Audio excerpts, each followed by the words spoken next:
Evening.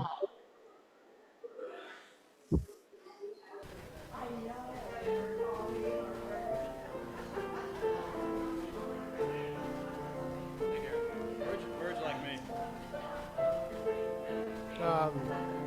Just sitting in front row? That'd be fine. Okay.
Good morning. Let's begin our service by waving at our friends on Zoom, and those on Zoom waving at us in the sanctuary.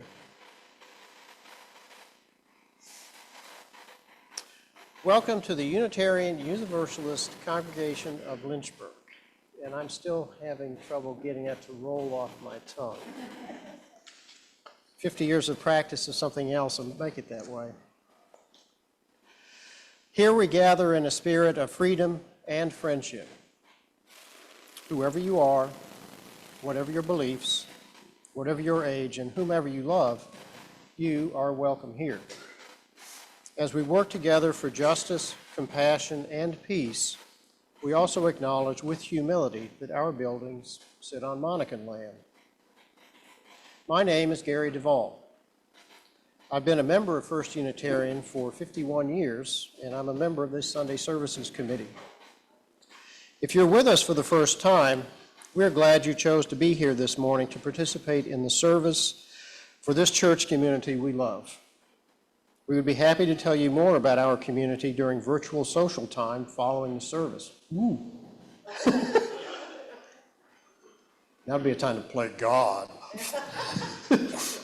If you would like to receive our monthly newsletter and Friday email, that was a little much, I think, updates, you can fill out one of the yellow cards in the pocket on the back of the chair in front of you and drop it in the offering basket. If you're on Zoom, please fill out the newcomer connection form found on the visitor page on our website at uulynchburg.org. If you're here in the sanctuary, well, I need to clean that up. You might also wish to join our Facebook group. For those of you on Zoom, please note the order of service is in the chat to the right of your screen if you're using a PC. If you're using a phone, the link is at the bottom of your screen, and good luck finding it. Okay, move it closer. How's that? As we enter our time of worship, we light the flame of our chalice, sharing these words together. May the light we now kindle inspire us to use our powers to heal and not to harm, to help and not to hinder, to bless and not to curse, to serve you, O Spirit of life.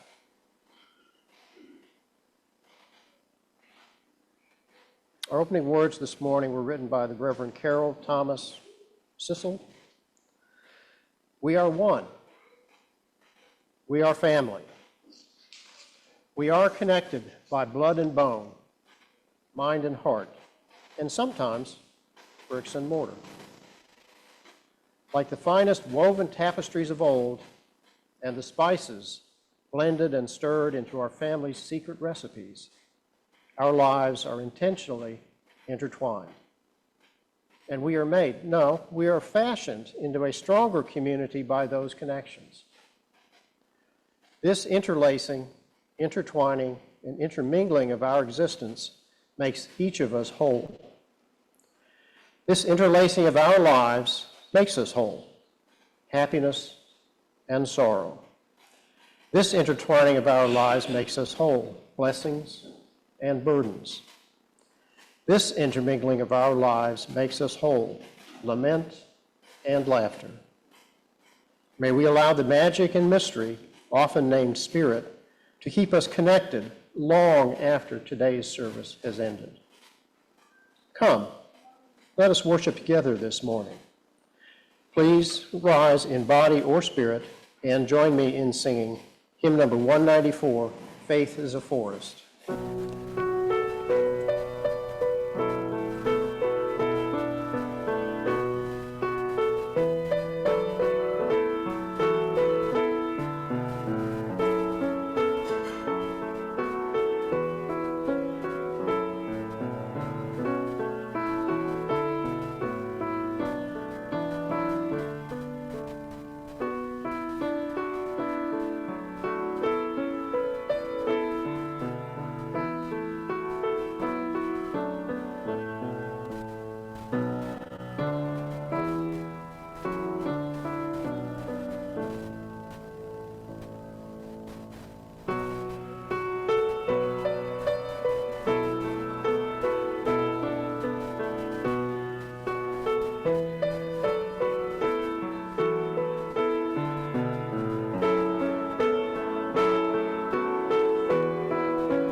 Okay, I'd like to invite all the young ones and young at heart to join me down front for a story.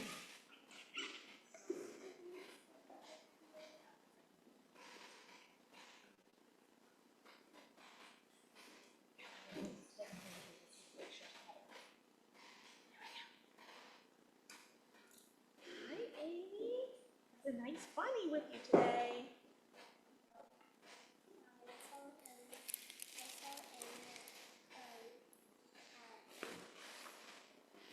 At the festival. No, you can tell me later. All right, our story today is called The Great Kapok Tree. Two men walked into the rainforest. Moments before, the forest had been alive with the sounds of squawking birds and howling monkeys. Now all was quiet as the creatures watched the two men and wondered why they had come. The larger man stopped and pointed to a great kapok tree. Then he left. The smaller man took the axe he carried and struck the trunk of the tree. Whack, whack, whack. The sounds of the blows rang through the forest. The wood of the tree was very hard. Chop, chop, chop. The man wiped off the sweat that ran down his face and neck. Whack, chop, whack, chop. Soon, the man grew tired. He sat down to rest at the foot of the great kapok tree. Before he knew it, the heat and hum of the forest had lulled him to sleep. A boa constrictor lived in the kapok tree. He slithered down its trunk to where the man was sleeping. He looked at the gash the axe had made in the tree. Then the huge snake slid very close to the man and hissed in his ear. Senor, this tree is a tree of miracles. It is my home, where generations of my ancestors have lived. Do not chop it down. A bee buzzed in the sleeping man's ear. Buzz, buzz. Senor, my hive is in this kapok tree, and I fly from tree to tree and flower to flower collecting pollen. In this way, I pollinate the trees and flowers throughout the rainforest. You see, all living things depend on one another. A troop of monkeys scampered down from the canopy of the kapok tree. They chattered to the sleeping man. Senor, we have seen the ways of man. You chop down one tree, then come back for another and another. The roots of these great trees will wither and die, and there will be nothing left to hold the earth in place. When the heavy rains come, the soil will be washed away, and the forest will become a desert. Uh-oh, I know. A toucan, a macaw, and a cock of the rock flew down from the canopy. Senor, squawked the toucan, you must not cut down this tree. We have flown over the rainforest and seen what happens once you begin to chop down the trees. Many people settle on the land. They set fires to clear the underbrush, and soon the forest disappears. Where once there was life and beauty, only black and smoldering ruins remain. A bright and small tree frog crawled along the edge of a leaf. In a squeaky voice, he piped in the man's ear. Senor, a ruined rainforest means ruined lives. Many ruined lives. You will leave many of us homeless if you chop down this great tree. A jaguar had been sleeping along a branch in the middle of the tree. Because his spotted coat blended into the dappled light and shadows of the understory, no one had even noticed him. You did. Now he leapt down and padded silently over to the sleeping man. He growled in his ear, Senor, the kapok tree is home to many birds and animals. If you cut it down, where will I find my dinner? 4 tree porcupines swung down from branch to branch and whispered to the man, Senor, do you know what we animals and humans need in order to live? What's something we need? Water, Yes. food, Oxygen, right? and trees give oxygen. That's right. Do you know what trees produce? Oxygen. If you cut down the forest, you will destroy that which gives us all life. Several anteaters climbed down the kapok tree with their young clinging to their backs. The unstriped anteater said to the sleeping man, "Senor, you are chopping down this tree with no thought for the future, and surely you know what happens tomorrow depends upon what you do today. The big man tells you to chop down a beautiful tree. He does not think of his own children, who tomorrow must live in a world without trees." A three-toed sloth had begun climbing down from the canopy when the men first appeared. Only now did she finally reach the ground. Plodding ever so slowly over to the sleeping man, she spoke in her deep and lazy voice. "How much beauty is beauty worth? Can you live without it? If you destroy the beauty of the rainforest, on what would you feast your eyes?" A child from the Yanomamo tribe who lived in the rainforest knelt over the sleeping man. He murmured in his ear, "Senor, when you awake, please look upon us all with new eyes." The man awoke with a start. Before him stood the rainforest child, and all around him, staring, were the creatures who depended upon the great kapok tree. What wondrous and rare animals they were.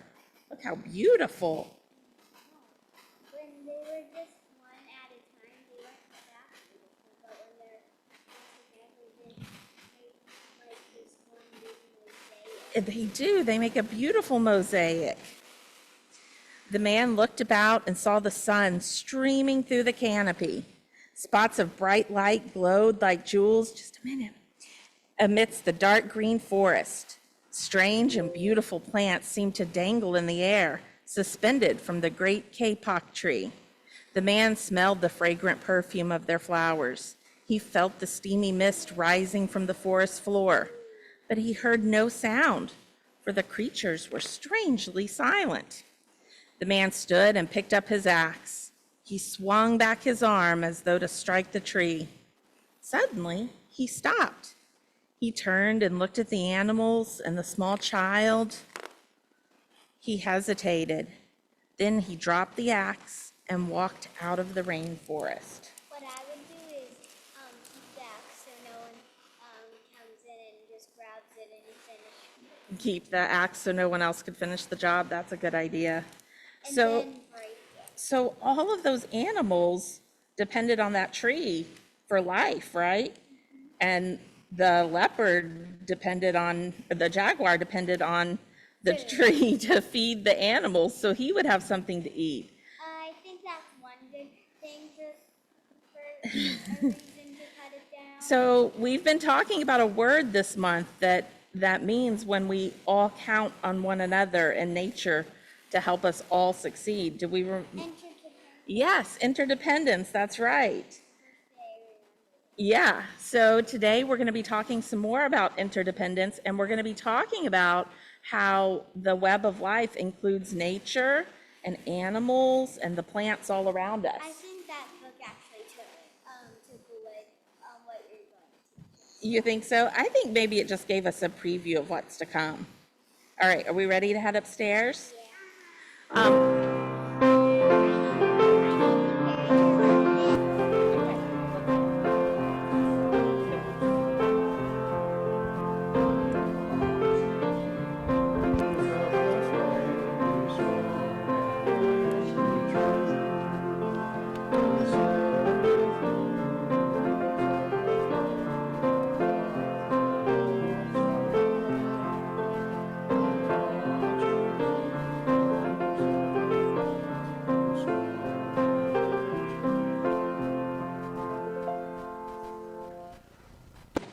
This is a Generosity Sunday, and One Community, One Voice is the name of the organization. Reverend Cam is the representative to speak to us. So,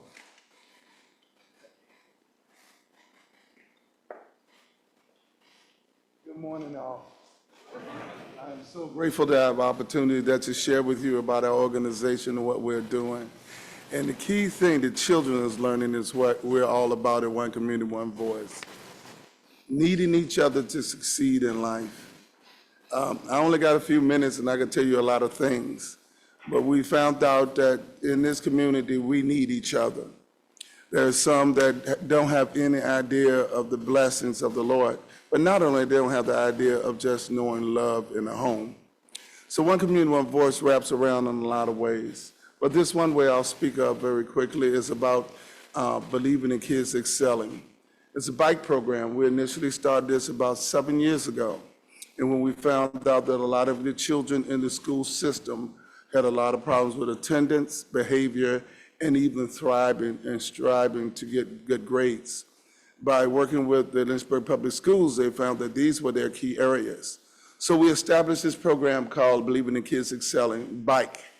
And initially, the schools they assigned us to operate this program in, 4 of the 8 of them had not been accredited. Accreditation is that the state approve of the schools and if it meets all criteria for the state's requirements to be accredited, and they weren't.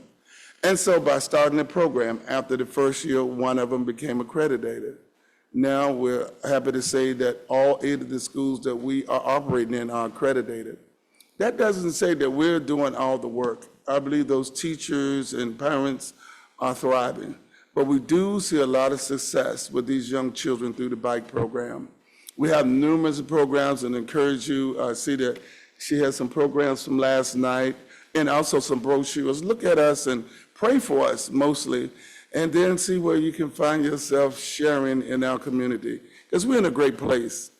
And the most magnificent part of this, I grew up here and retired from the military and returned back after a corporate career all over the world and come back and see, I've watched this church when I was a baby, and I'm not gonna go too far, and we walked these steps and never knew the beauty. I just thought it was amazing. I wasn't always a Christian, but I thought the facility was amazing. And then to walk in here. Now I'm in the stead for Robin Robinson, who's the executive assistant to me. And she's not able to be here today because of sickness, so I came in. I do have to minister in my church. I am a pastor, so I'm going to step out. But the most important thing, I thank God for you allowing me in. May God bless each one of you, and thank you for this opportunity. God bless you.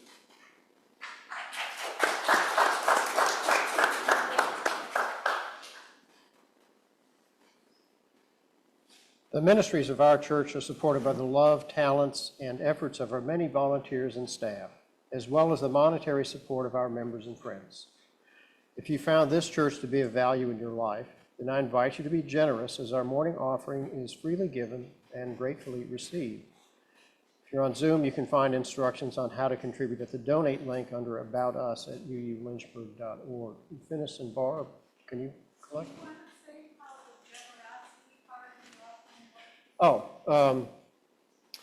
Cash donations put in the basket and checks to the organization or to the church with One Community, One Voice on the memo line will go to One Community, One Voice. Okay.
We receive these monetary gifts along with the gift of your time, work, and creativity, which also sustain our church.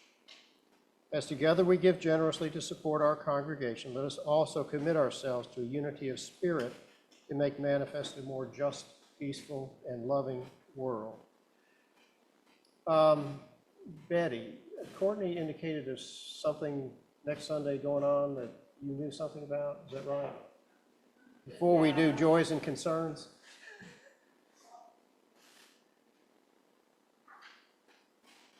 How about 30 seconds notice before the beginning of the service.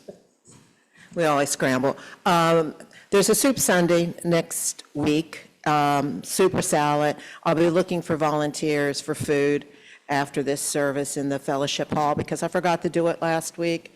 And by the way, I'll make a plug for the May 4th gala, which our annual service and goods auction is going to start next Sunday online. You will see a URL coming out on how to get to it once I get a few more things into the system and patch up some, I'm sure, erroneous information because I don't type well after 10 p.m. So look for things coming through the email blasts. It will be telling you what's going on, but I hope everyone can join us next week. And if you can contribute some food for the next Sunday's event, that would be wonderful. Thank you. Oh, and I know about the odor from the basement. That sounds exciting. It is our tradition to honor the whole of our lives, and so you're invited to share the joy.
Is the younger son of Rick and Tina Barnes.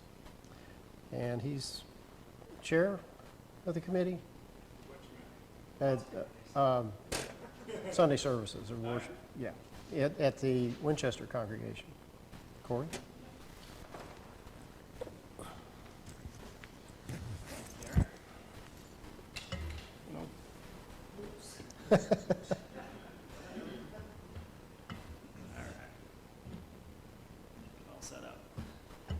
Good morning. It's great to be back here in Lynchburg.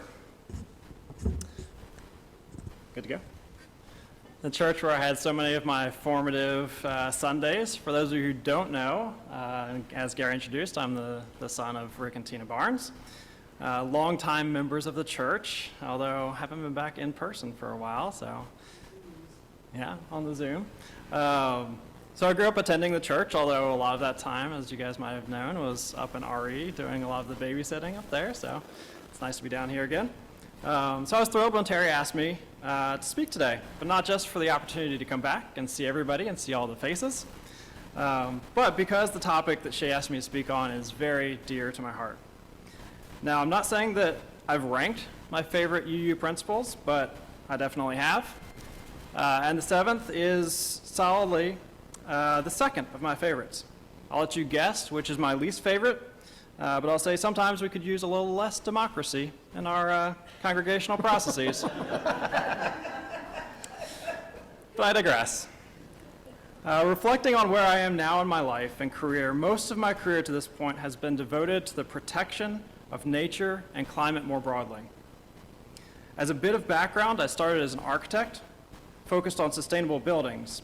I transitioned into thought leadership for energy efficiency and strategy for increasing renewable electricity within the United States. I then worked doing corporate sustainability consulting for Fortune 500 companies, lived and worked in West Africa, doing renewable rural electrification, and for the past 3 years have been back to sustainability consulting for larger multinational companies. Throughout these varied positions, the unifying thread has always been working to mitigate our impact on climate and to help humanity be a better participant within our interdependent web of existence. Although seeing how far we've come, or haven't come, I may not be very good at my job. It's always easy to say that we have respect for the interdependent web, but what does that interdependence, both physical and spiritual, actually mean? And what does that interdependence require of us as an integral part of that web? Within my talk today, I've tried to break down the interconnection into a few areas to better define what we mean by interdependence and what we can do to help protect that complex web. Today, we'll delve into the tapestry of our shared lives, exploring the profound implications of interdependence on our spiritual journey, our collective responsibility for environmental stewardship, and the urgent need to act as caretakers of this precious planet we call home. The interconnected web of existence is not a mere metaphor. It's a living reality, an intricate conversation that encompasses all living beings on the earth itself.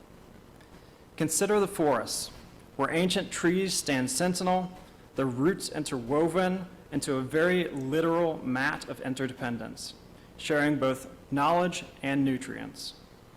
The air we breathe, the water we drink, the soil that cradles us are integral components of this delicate ecosystem, each dependent on each other to sustain our tapestry of life. As UUs, we are called to honor and protect this sublime interconnected dance. In recognizing our interdependence with the earth, we find a profound responsibility to safeguard the diversity, balance, and resilience of the natural world. The roots of our existence are intertwined with the roots of ancient trees, and our fates are inseparable with the fate of the planet. Our environmental consciousness calls us to tread lightly upon the earth, to view ourselves not as separate entities, but involved in a complicated dance. Just as we are impacted by the earth through increased heat waves, storms, and flooding, just as we impact the earth through our use of energy and materials and our release of pollutants, so are we impacted by the earth through increased heat waves, storms, and flooding. Just as we impact watersheds and ecosystems through real estate development and pollutant emissions, so are we impacted by the loss of natural beauty and the diminishment of biodiversity. In embracing this truth, we embark upon a sacred journey to become mindful stewards of the intricate tapestry of nature. Just as we are physically intertwined with our living world, we are equally spiritually intertwined. Our spiritual journey takes on a unique hue when viewed through the lens of interdependence with the earth. The dance of the leaves in the wind, the rhythmic heartbeat of our ocean waves, and the radiating colors of a sunrise become sacred texts that speak to the interconnectedness of all life. Our shared spiritual journey compels us to revere the earth as a hallowed dwelling, a sanctuary worthy of our protection and care. In the stillness of nature, we discover a divine presence that transcends human constructs and permeates every corner of the earth and our souls. The spirituality of nature invites us to recognize the sacredness of the earth as a manifestation of the divine. Through rituals that honor the changing of the seasons, meditations that connect us with the elements, and celebrations that acknowledge the interconnected web of existence, we deepen our spiritual connection with the natural world. Our journey becomes a holy pilgrimage where every step is a prayer and every breath an affirmation of our commitment to the larger web of existence. As the interdependent web stretches to encompass us both physically and spiritually, so does it require our compassion and our empathy. The call to compassion extends beyond just the boundaries of human relationships to encompass the entirety of the living world. In nurturing compassion for the earth, we acknowledge our interconnectedness with all living beings. The cries of a distressed ecosystem, the pleas of a threatened species, and the groans of an ailing planet resound in our collective consciousness. Our commitment to compassion calls us to action, urging us to protect the beauty and the diversity that make this planet our sanctuary. Acknowledging our interdependence with the Earth requires us to confront the vulnerability of our planet. The consequences of environmental degradation, pollution, and climate change lay bare the fragility of our ecosystems that sustain us. In recognizing this fragility, we must find the strength to address environmental challenges with urgency and commitment. Through the lens of compassion and empathy, we are called to become ecological advocates, extending our care beyond our immediate surroundings to embrace the wider world and the intricate ecosystems that sustain us. Our interdependence propels us beyond the passive acknowledgement of our connection to the Earth. It demands active participation. As Unitarian Universalists, our commitment to justice extends to the ecological realm. United in purpose, we must stand against the forces that threaten the delicate balance of our ecosystems and comprise the well-being of our planet.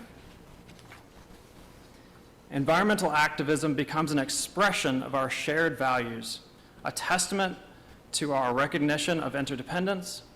In unity, we become a formidable force, advocating for sustainable practices, protecting endangered species, and confronting challenges posed by climate change.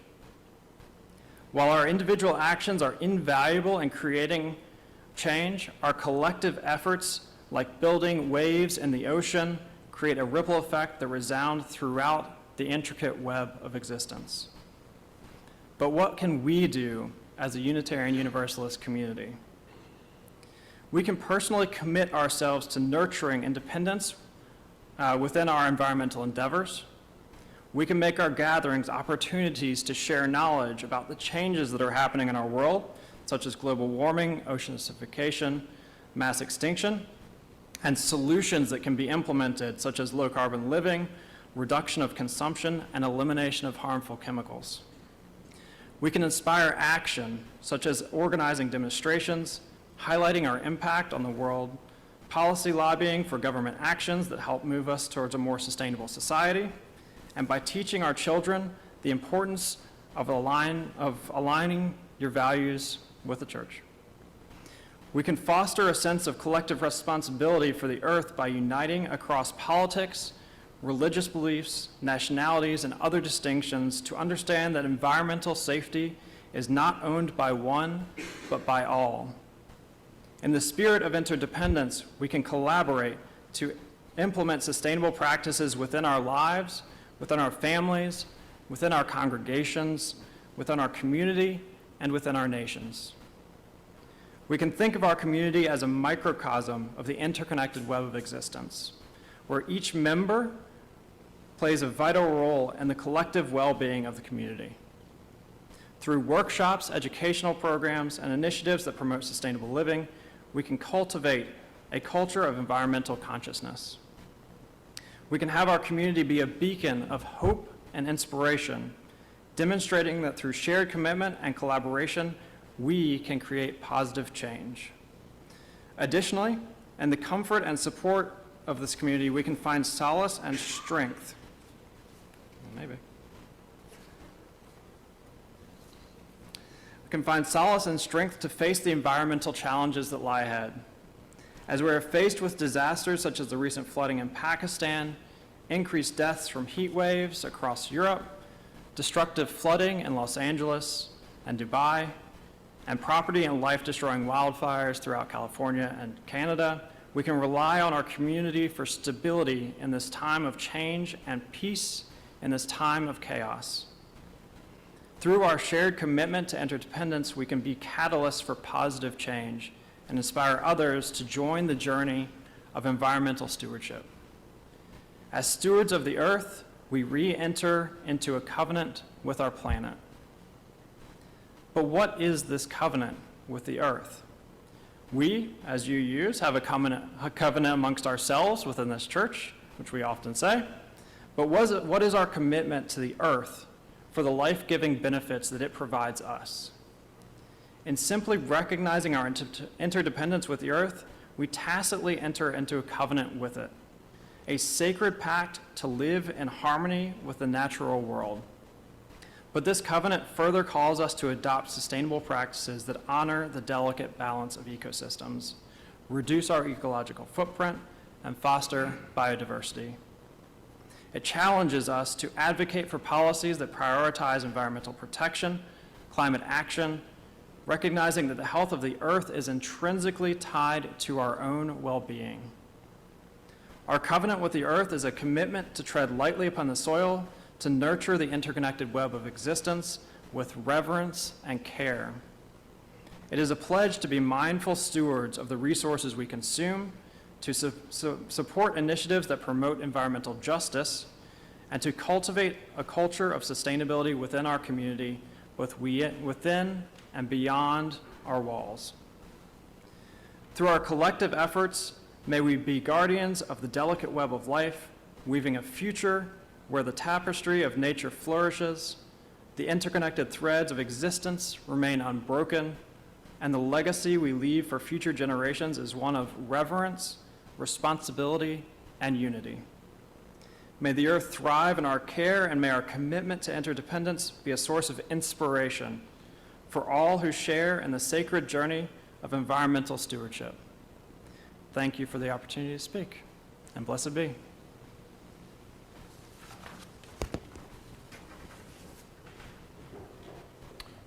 Thank you, Corey. Please rise in body or spirit and join me in singing hymn number 207, Earth Was Given as a Garden.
Or once. Well hidden with people like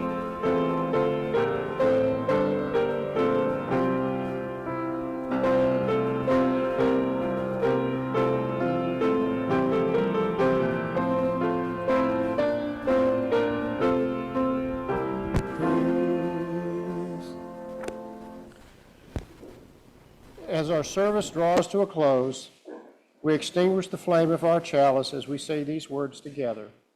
We extinguish this flame, but not the light of truth, the warmth of community, or the fire of commitment. These we carry in our hearts until we are together again.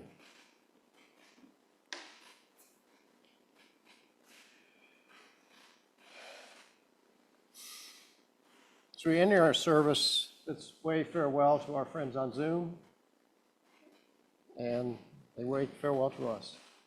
Our closing words this morning were written by Dean Koontz. None of us can ever save ourselves.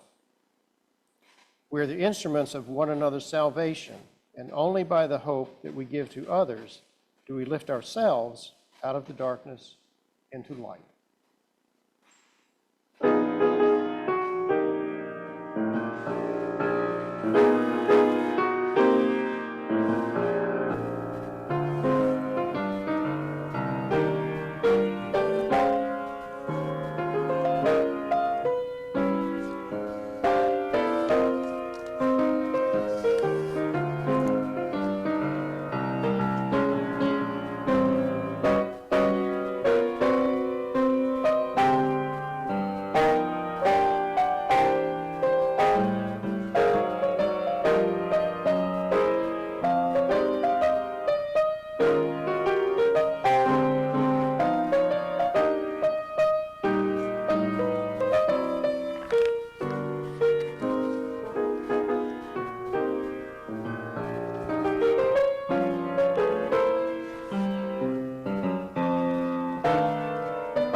Can we, can we turn off the AV control sound?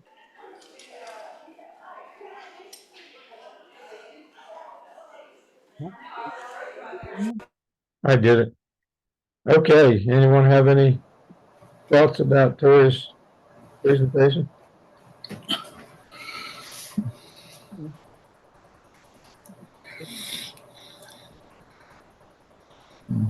It was really nice to hear him speak. Like I thought he did a great job. Anybody else? I think he should have thrown in a few statistics.